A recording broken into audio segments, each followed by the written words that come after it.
आप देख रहे हैं डार्क फाइल्स।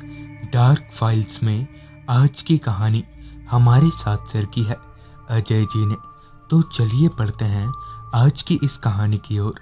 आज की इस वीडियो में आगे बढ़ने से पहले अगर आपने अभी तक डार्क फाइल्स चैनल को सब्सक्राइब नहीं किया है तो कर लें, और ऐसी ही और वीडियोस के लिए देखें अनहोनी चैनल के लिंक आपको नीचे डिस्क्रिप्शन बॉक्स में मिल जाएगी।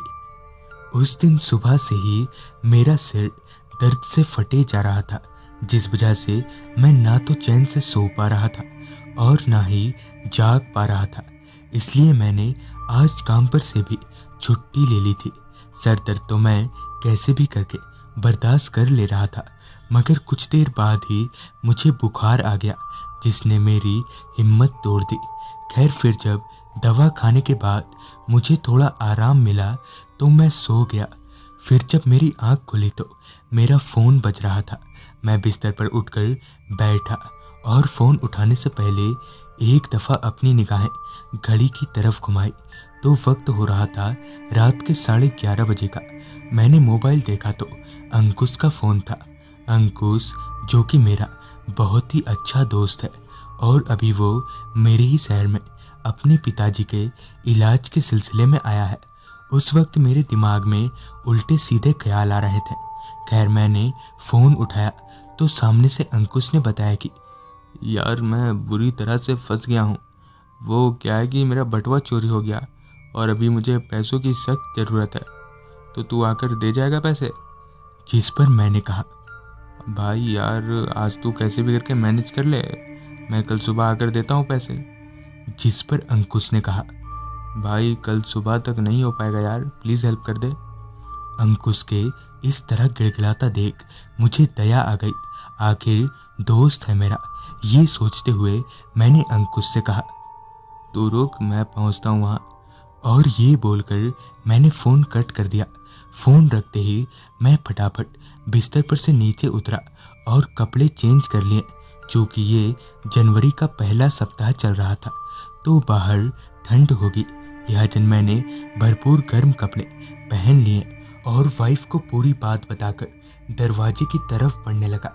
घर का मेन डोर खोलते ही एक पल को तो मैंने सोचा कि वापस अपने कमरे में चला जाता हूँ, क्योंकि ठंड इतनी ज़ोरदार थी कि मेरी हिम्मत ही नहीं हो रही थी कि मैं घर से बाहर कदम रख पाऊँ। मगर अच्छी बात तो ये थी कि मेरा सिर दर्द और बुखार दोनों अब तक गायब हो चुका था, और अब जब अंकुश को बोल ही दिया है तो चला जाता हूँ।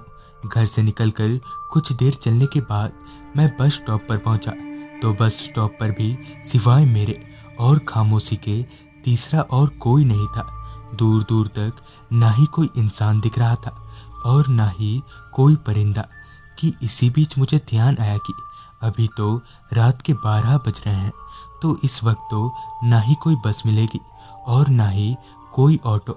बस स्टैंड की बेंच पर बैठा मैं यही सोच रहा था कि अब क्या करूं। हॉस्पिटल पहुंचने के लिए कोई जरिया ना सूझने पर मैं पैदल ही हॉस्पिटल की तरफ आगे बढ़ने लगा।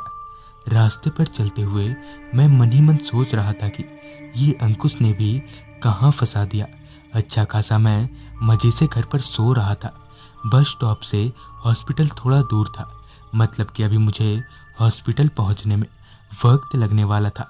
रास्ते पर घना कोहरा पसरा हुआ था, जिस वजह से दूर का कुछ भी साफ साफ नज़र नहीं आ रहा था। मेरे जेब में अभी 5 से 10 हज़ार रुपये थे, जिस वजह से मुझे थोड़ी घबराहट सी हो रही थी कि कहीं कोई गलत लोगों से पाला न पड़ जाए। मैं अपने जहन में ढेर सारे गलत ख्यालों को लेकर आगे बढ़े जा रहा था कि इसी बीच मुझे किसी गाड़ी की आवाज़ आई। मैंने पीछे उस आवाज़ की तरफ पलटकर देखा तो किसी गाड़ी के हेडलाइट की रोशनी मेरे चेहरे पर बहुत तेज़ी से पड़ी। उस रोशनी के थोड़ा और पास आने पर पता चला कि वो एक बस है। उस बस को मेरी तरफ आता देख मैं जितना खुश था उतना ही हैरान कि इतनी रात गए ये बस यहाँ कैसे। बहरहाल मुझे तो हॉस्पिटल पहुँचना था, जिस वजह से मैंने इन सब पर उतना गौर नहीं किया। मैं बस को हाथ दिखाकर रुकवाने लगा। बस के रुकते ही मैं बस में चढ़ गया। आमतौर पर उस बस स्टैंड पर आने वाली सारी बसें हॉस्पिटल जाती ही हैं, तो ऐसे में मुझे किसी से पूछने और किसी को ये बताने की ज़रूरत नहीं थी कि मुझे कहाँ उतरना है। बस में मेरे अलावा दूसरा कोई पैसेंजर नहीं था, तो इसमें हैरानी वाली कोई बात भी नहीं थी, क्योंकि इतनी रात गए बस में कौन सफ़र करेगा, वो भी इतनी ठंड में। ये सोचते हुए मैं सीट पर जाकर बैठ गया। बस अपनी पूरी रफ्तार से घने कोहरे को चीरते हुए आगे बढ़े जा रही थी। अब मुझे बस में बैठे हुए काफ़ी वक्त बीत गया था, मगर अब भी कंडक्टर मेरे से भाड़ा लेने नहीं आया था। ये बात मुझे थोड़ी हजम नहीं हुई, क्योंकि अमूमन बस में चढ़ते वक्त या फिर बस के खुलते ही हमसे भाड़ा ले लिया जाता है। खैर, मुझे इन सब से कोई मतलब नहीं था, तो मैं चुपचाप अपनी सीट पर बैठा रहा। बस की सीट पर बैठा मैं अभी यहाँ वहाँ देख ही रहा था कि इतने में ही बस की तमाम लाइटें ब्लिंक करने लगी और फिर बंद हो गई, जिससे बस के भीतर घुप अंधेरा छा गया। ये देखकर एक पल को मैं घबरा सा गया था। खैर, फिर थोड़ी देर बाद लाइट्स आ गई, मगर इस बार लाइट्स के साथ ही साथ बस में पैसेंजर्स भी आ गए। मगर ये कैसे हो सकता है?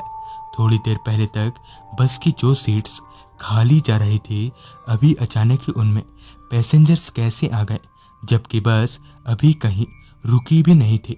मेरी तो कुछ भी समझ नहीं आ रहा था। सब कुछ मेरी समझ से परे था। मेरा पूरा शरीर डर से कांपे जा रहा था। मैंने बड़ी मुश्किल से हिम्मत जुटाकर चिल्लाते हुए ड्राइवर से कहा, बस रोको। मेरे लाख चिल्लाने के बावजूद भी ड्राइवर के कानों में जू तक ना रेंगी।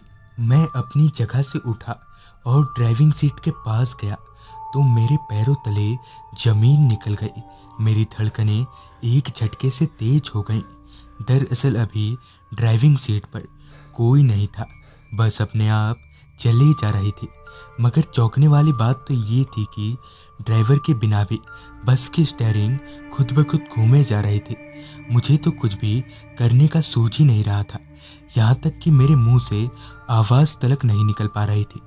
यहीं कोई 15 से 20 मिनट उस डर के साथ बिताने के बाद मेरा स्टॉप यानी कि हॉस्पिटल आ गया। बस के रुकते ही दरवाज़ा खुल गया और मैं तेज़ी से भागकर सीधे अस्पताल के भीतर चला गया। इस घटना के करीबन 3 से 4 दिन बाद मैंने इस बारे में लोगों से बात की, तो पता चला कि आज से लगभग 11 साल पहले पिकनिक पर जा रहा एक बस खाई में गिर गया था, जिससे बस में सवार तमाम लोगों की मौके पर ही मौत हो गई। तब से जनवरी के हर 6 तारीख को वो बस पिकनिक स्पॉट तक जाती है और ऐसा कहा जाता है कि आज भी हर साल जनवरी के 6 तारीख को लोगों को देर रात बस चलने की आवाज़ें आती हैं। तो दोस्तों, ये थी अजय जी की भेजी गई कहानी।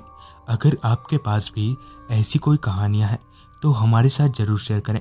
तो मैं आर्यन जल्द ही मिलूँगा आपसे ऐसी एक कहानी के साथ।